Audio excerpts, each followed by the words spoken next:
Account gap tu apa? Okey, jom saya terangkan.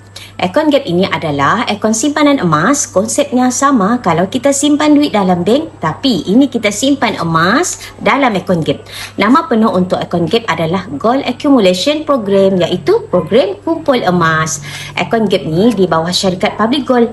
Public Gold ini bukan bank dan tak ada kaitan dengan mana-mana bank seperti Public Bank dan sebagainya. Apa kelebihan akaun emas gap ni? Okey, jom saya terangkan. Pertama, daftar akaun gap ini percuma sahaja. Tak ada bayaran atau yuran dikenakan. Bila dah ready, boleh terus daftar. Dan yang kedua, tuan-puan boleh simpan emas serendah RM100 sahaja bersamaan hari ini 0.16 gram. Jangan risau, ini bukan komitmen bulanan.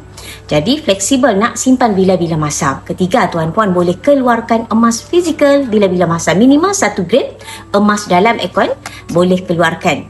Okey, cara nak buka akaun gap ini mudah saja, tuan-puan. Boleh klik link di bio saya. Ada pendaftaran untuk dewasa dan kanak-kanak bawah 18 tahun. Dah boleh mula. Lepas tu nak kumpulkan 1 gram emas macam ni pun dah boleh. Kalau nak 1 dinar perlu kumpul sampai 4.25 gram atau 5 gram dalam akaun. Nak 10 gram pun boleh. Cukup 10 gram dalam akaun gap dah boleh keluarkan. Mudah kan? Jadi nak saya bantu, boleh terus klik link di bio. Semoga bermanfaat.